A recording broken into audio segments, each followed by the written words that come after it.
বন্ধুরা, বুঝতেই পেরেছো আজকে আমাদের ডিনারে কি হতে চলেছে। কি হচ্ছে আমাদের ডিনারে আজকে। খাবার নিয়ে তোমাদের সামনে চলে আসলাম। তাহলে দেখো আজকে আমরা রাত্রে কি করছি। খাবারে আজকে রাত্রে আমরা করেছি মেথির পরোটা, মেথি শাকের পরোটা। মেথি শাকের পরোটা তরকারির সাথে ভালো যায় না, আচার দিয়ে চাটনি দিয়েই ভালো যায়। নে তোরা খাবার শুরু কর। এই যে দিয়েছি মেথির পরোটা দিয়েছি। মেথির পরোটা তো কোনো তরকারির সাথে ভালো আমি জানি যায় না। দু রকমের চাটনি দিয়েছি।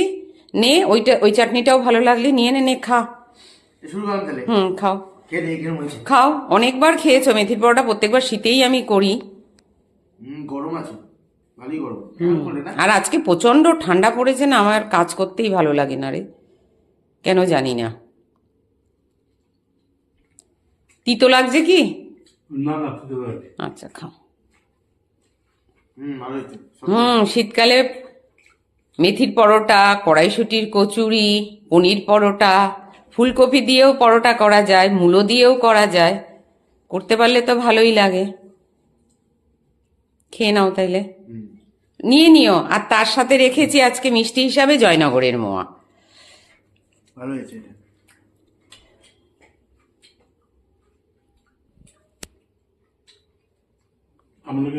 নাও নাও, আমলকির আচারটাও নিয়ে নাও। আমি পাশে দিয়ে দেবো। কোনো তরকারি দিয়ে মেথির পরোটা ভালো লাগে না।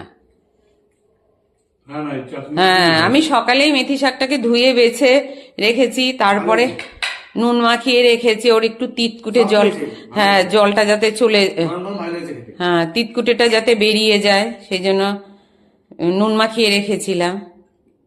তোমরা যদি এর রেসিপিটা জানতে চাও তাইলে আমি কমেন্টে লিখবে, তাইলে আমি রেসিপিটা শেয়ার করব। না তিতো হবে না তো, একটু নুন মাখিয়ে রেখেছি।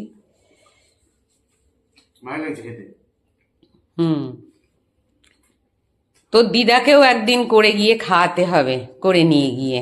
বয়স্ক মানুষ তো, একদিন যে খাইয়ে আসবো। বাড়ি থেকে করে নিয়ে যাব।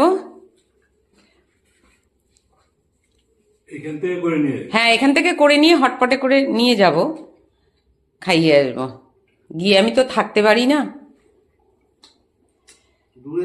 হ্যাঁ দূরে, কেকা যথেষ্ট করে, তবু আমিও মেয়ে তো, আমারও একটু ইচ্ছা করে।